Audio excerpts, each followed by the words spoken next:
Salam sejahtera bagi kita semua, saudara-saudara yang terkasih di dalam Yesus Kristus. Dalam video ini saya mengajak saudara untuk secara terbuka menyelidiki secara pribadi sebagaimana yang Tuhan katakan di dalam 1 Tesalonika 5 ayat 21. Ujilah segala perkara dan peganglah kepada yang baik. Dan perkataan ini ditujukan kepada setiap masing-masing kita, bukan hanya kepada seorang pemimpin. Artinya bahwa masing-masing kita harus menguji secara pribadi. Dalam kesempatan ini saya mengundang saudara-saudara sekalian untuk menyaksikan satu video penjelasan dari salah seorang pendeta senior kita di dalam gereja kita yang sangat kita hormati. Namun perlu kita menguji apa yang dia sampaikan terhadap firman Tuhan yang dikutip dari kutipan Roh Nubuat berikut ini. Untuk itu, sebelum kita menguji sama-sama apa yang dikatakan oleh seorang pendeta ini, mari kita saksikan terlebih dahulu video berikut ini. Ada yang saya sebutkan tempo hari, ada satu kutipan yang dicabut sehingga membuat orang salah mengerti. Dan itu adalah yang terdapat di dalam testimoni daripada The Great Controversy halaman 425. Ya. Sementara pemeriksaan hukuman sedang berjalan di surga, akan ada penyucian khusus untuk menghilangkan dosa di antara manusia di bumi. Kemudian gereja Tuhan kita yang akan diterima olehnya waktu kedatangan akan menjadi gereja yang mulia dan tidak memiliki noda, ya, kerut atau hal yang seperti itu. Kemudian saudara lihat di situ ada titik-titiknya, ya. Jadi kalau seandainya kita isi itu titik-titik, kita dapatkan. Sementara pemeriksaan hukuman sedang berjalan di surga, akan ada penyucian khusus untuk menghilangkan dosa di antara manusia di bumi. Pekerjaan ini lebih jelas digambarkan dalam pekabaran buku Wahyu 14. Bila pekerjaan ini telah selesai, yaitu apa? Yaitu pekabaran Injil di akhir zaman. Pengikut Kristus akan bersedia untuk kedatangannya. Ya. Kemudian persembahan dari Yahuda dan Yerusalem akan menyenangkan Tuhan, sama seperti masa lalu dan sebagaimana tahun-tahun yang telah berlalu. Kemudian gereja Tuhan yang akan diterima olehnya waktu kedatangannya akan menjadi gereja mulia, ya, ya, dengan tidak memiliki noda, kerut atau hal yang seperti itu. Ya. Nah, saudara-saudara sekalian, menghilangkan akan kutipan yang di tengah ini menyebabkan mereka menganggap bahwa semua itu akan berjalan sebelum pekabaran atau sebelum pintu kasihan tertutup, ya. Padahal ini adalah sesuatu perkara yang terjadi sesudah pintu kasihan tertutup. Jadi penghapusan kalimat membuat perbedaan arti, ya. Oke. Baik saudara, kita sudah menyaksikan videonya bersama-sama dan pada kesempatan ini saya akan memberikan suatu penjelasan dari video tersebut. Ada beberapa poin. Poin pertama adalah tanda titik-titik di dalam satu kalimat yang dikutip. Apakah itu artinya menghilangkan kalimat? Oh, tentu saja tidak, ya. Yang saya mengerti juga selama ini ketika saya membaca kutipan atau buku-buku Roh Nubuat dan buku-buku Roh Nubuat kita yang kita ketahui selama ini adalah banyak sekali kompilasi. Artinya dikutip dari berbagai sumber. Dan di sana diberikan tanda titik-titik pada pertengahan kalimat. Itu artinya bukan menghilangkan, ya, tetapi menunjukkan atau memberitahukan bahwa di tengah kalimat itu ada kalimat yang tidak disampaikan, ya, atau tidak dicantumkan, yang perlu secara pribadi kita membaca kepada sumbernya langsung. Apa kalimat yang terdapat dalam titik-titik tersebut? Oke, dan kita baca di dalam banyak buku Roh Nubuat juga demikian, ya, diberikan tanda titik-titik, artinya mengundang kita secara pribadi untuk membaca dan menyelidikinya dari sumber dari mana kutipan itu diambil. Poin yang kedua adalah saya mengundang saudara untuk membaca kutipan itu secara lengkapnya, supaya kita mengerti benarkah apa yang disampaikan oleh pendeta senior kita itu sesuai dengan firman Tuhan. Mari kita sama-sama buka kutipan dari buku Kemenangan Akhir halaman paragraf yang kedua. Ini kalau dari aplikasi Ellen G. White ya. Dan dalam buku bahasa Inggrisnya di dalam Grid Kontroversi halaman 425. Dikatakan, Nabi itu berkata, siapakah yang dapat tahan akan hari kedatangannya? Dan siapakah yang dapat tetap berdiri apabila ia menampakkan diri? Sebab ia seperti api tukang pemurni logam dan seperti sabun tukang penatu. Ia akan duduk seperti orang yang memurnikan dan mentahirkan perak, dan ia akan mentahirkan orang Lewi, menyucikan mereka seperti emas dan seperti perak, supaya mereka menjadi orang-orang yang mempersembahkan korban yang benar kepada Tuhan.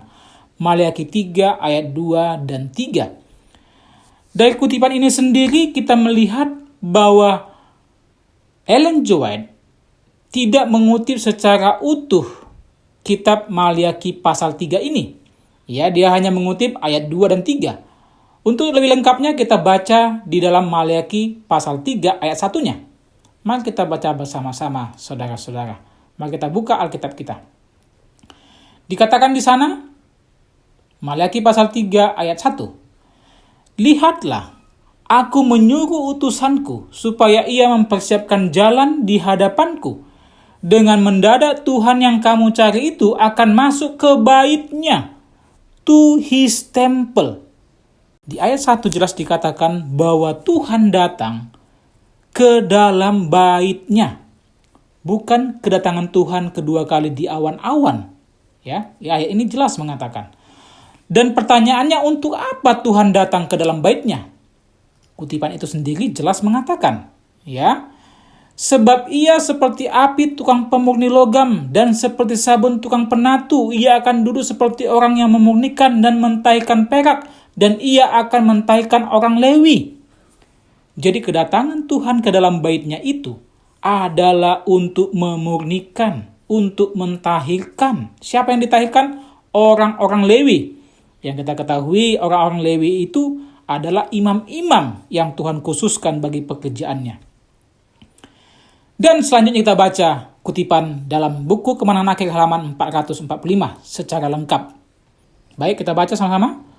Mereka yang hidup di atas dunia ini pada waktu pengantaran Kristus akan berakhir di tempat kudus di atas, akan berdiri di hadapan Allah yang kudus tanpa pengantara. Jadi dikatakan di sini, ya, pada waktu pengantaran Kristus akan berakhir di tempat kudus di atas. Jadi kita garis bawahi di sini, akan berakhir. Kata akan berakhir itu belum berakhir ya. Jadi artinya pengantaran Kristus belum berakhir, masih sedang berjalan ya. Dan jubah mereka harus tidak bernoda, tabiat mereka harus dimurnikan dari dosa oleh percikan darah.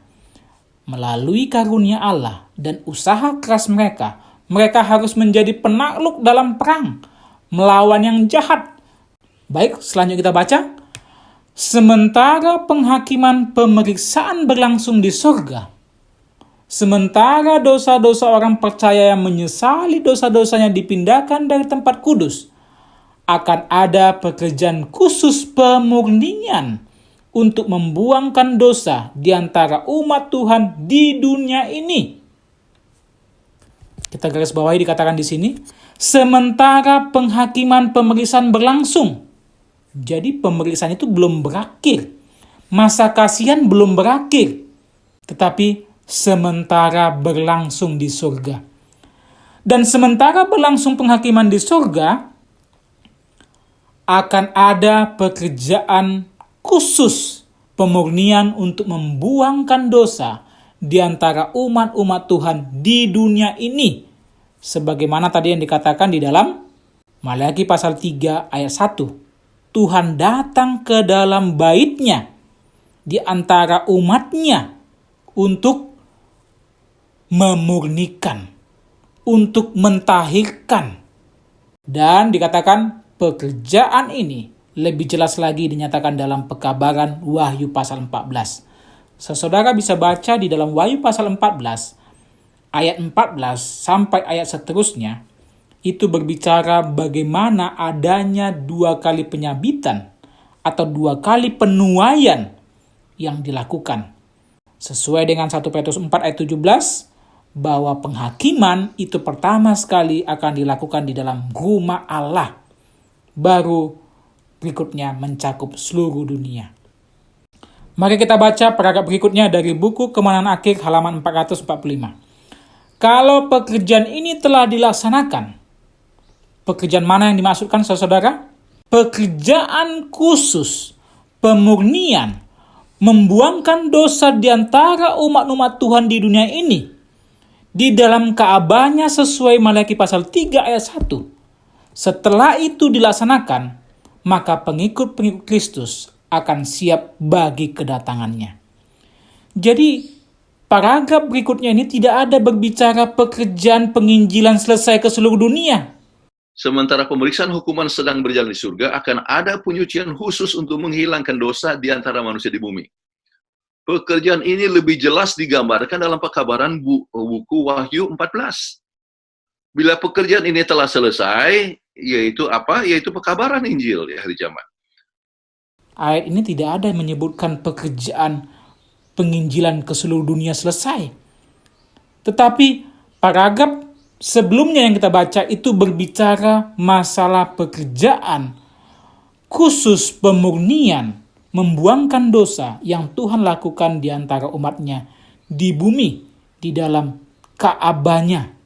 Oleh sebab itu saudara, apabila kita tidak menguji secara pribadi, tidak mempelajari secara pribadi, dan menerima saja apa yang disampaikan oleh pendeta senior kita ini, maka sudah tentu kita akan keliru. Dan bukan lagi firman Tuhan yang menuntun kita untuk sampai kepada pengertian yang benar akan maksud Tuhan, tetapi kita akan dibawa kepada pengertian yang keliru, sehingga dengan demikian kita menjadi salah memahami daripada firman Tuhan, sebagaimana yang dialami oleh umat-umat Tuhan sepanjang zaman, akibat mereka bergantung kepada para pemimpin mereka.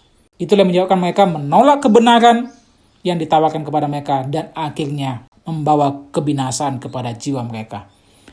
Saudara-saudara sekalian, pada kesempatan ini, saya mengajak kita secara pribadi, masing-masing kita, untuk lebih semangat mempelajari firman Tuhan, menyelidikinya dengan tekun, dan dengan penuh doa, supaya dengan demikian, biarlah kiranya roh Tuhan yang akan memimpin kita untuk sampai kepada pengertian yang benar. Karena hanya dengan pengertian yang benarlah, maka kita akan melakukannya dengan benar pula, menuruti setiap perintah Tuhan, petunjuk Tuhan, yang akan menuntun kita sampai kepada keselamatan. Kiranya Tuhan memberkati kita semua. Amin.